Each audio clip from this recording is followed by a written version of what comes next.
সাইয়েদনা ওমর ফারুক যখন খলিফা, আশিয়াখু বদর, বদরের শায়েখ সাহাবীদের সাথে, বয়স্ক সাহাবীদের সাথে ছোট্ট একটা সাহাবাকে মিটিং এ রাখতেন। ওনার নাম আব্দুল্লাহ ইবনে আব্বাস। কি নাম?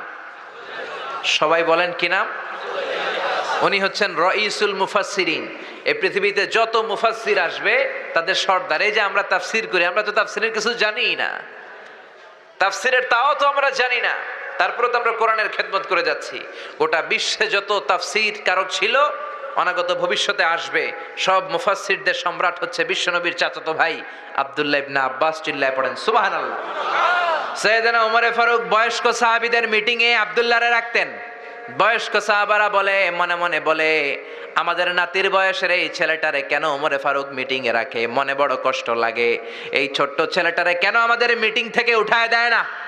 আমরা মুরব্বীরা মিটিং করব, ছোট্ট বাচ্চা সাহাবী কেন? ওমর ফারুক যখন কথা